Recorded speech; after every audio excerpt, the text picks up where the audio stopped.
A Igreja, o corpo de Cristo.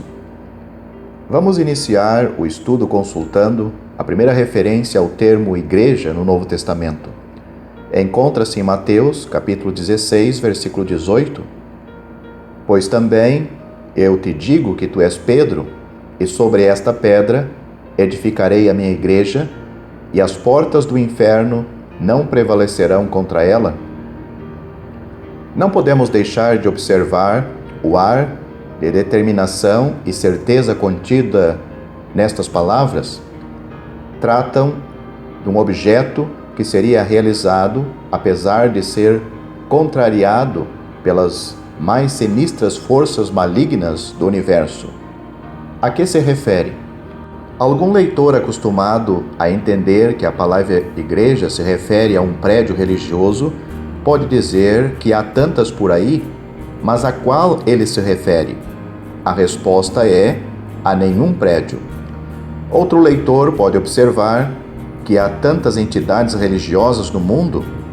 Quem sabe ele se referia a uma preferida entre elas?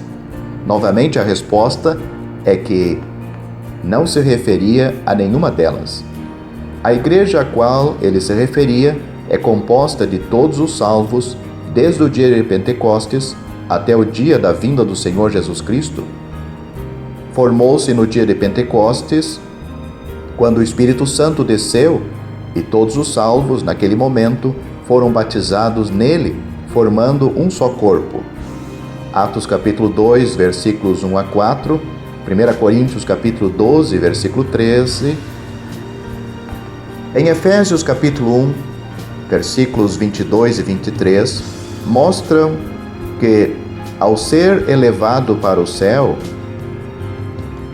o Senhor Jesus foi constituído cabeça desta igreja, que é chamada seu corpo. Certos fatos já vêm à tona. Esta igreja não é uma entidade terrestre, mas celestial. Não tem cabeça ou chefe aqui na terra, mas no céu, à destra de Deus. Não tem matriz aqui na terra, mas no céu. A leitura de Efésios capítulo 1, versículos 3 a 7 e capítulo 2, versículos 1 a 10, indica logo quem são os que pertencem a esta igreja. São pessoas salvas pela fé no Senhor Jesus Cristo. Quando em Efésios capítulo 2, versículo 7, fala na demonstração das abundantes riquezas da graça de Deus que serão manifestadas eternamente nestes salvos, vemos que são membros vitalícios. Esta igreja existirá por toda a eternidade.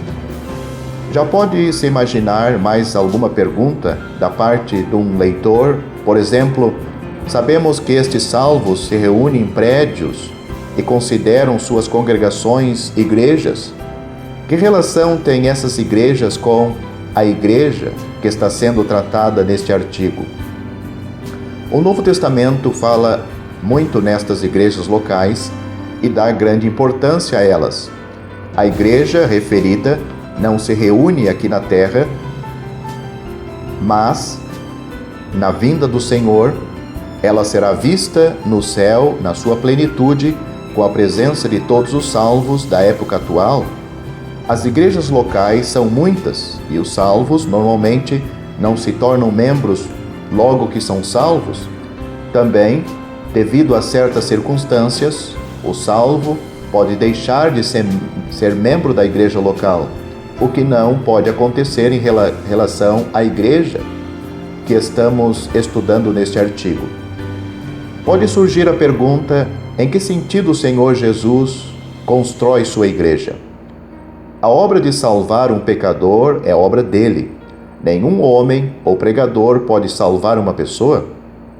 Um verdadeiro crente pode explicar o Evangelho para alguém, mas, quando tais pessoas recebem o Senhor Jesus, é Ele quem lhes dá o poder de serem feitos filhos de Deus aos que creem no seu nome. João capítulo 1, versículo 12. Vale observar que alguém que meramente se diz salvo, sem realmente o ser, não pertence a esta igreja constituída pelo Senhor Jesus.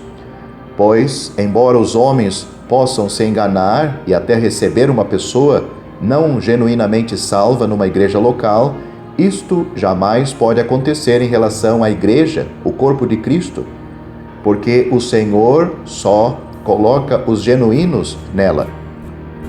Convido o leitor para acompanhar umas considerações sobre este grande assunto. Servindo-nos do primeiro capítulo de Efésios, vamos pensar no tremendo projeto. Para tanto, retrocedemos em pensamento para os tempos eternos, isto é, antes da fundação do mundo. Efésios capítulo 1, versículo 4. Estes versículos apresentam um estupendo fato, ou seja, que Deus já tinha em vista as pessoas que comporiam esta igreja. Quais?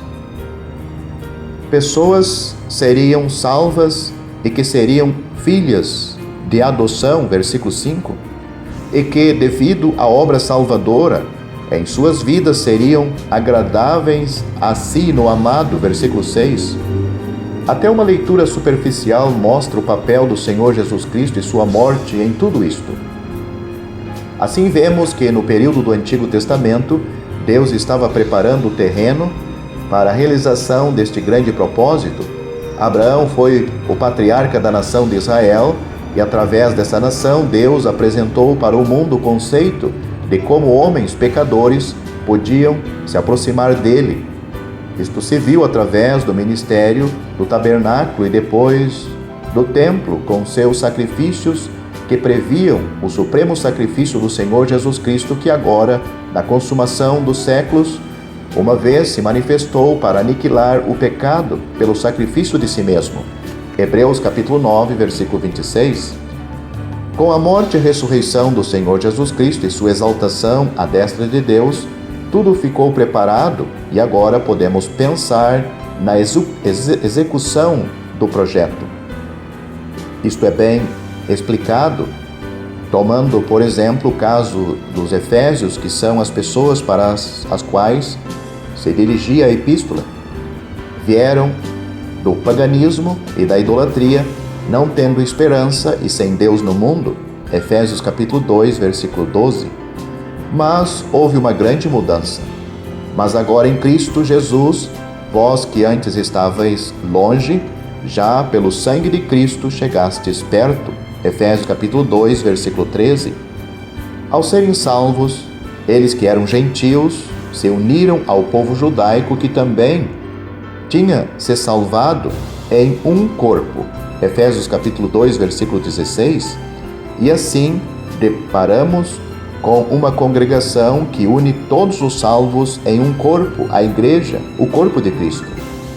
Ainda neste capítulo, este corpo é visto como o templo santo no Senhor, Efésios capítulo 2, versículo 21.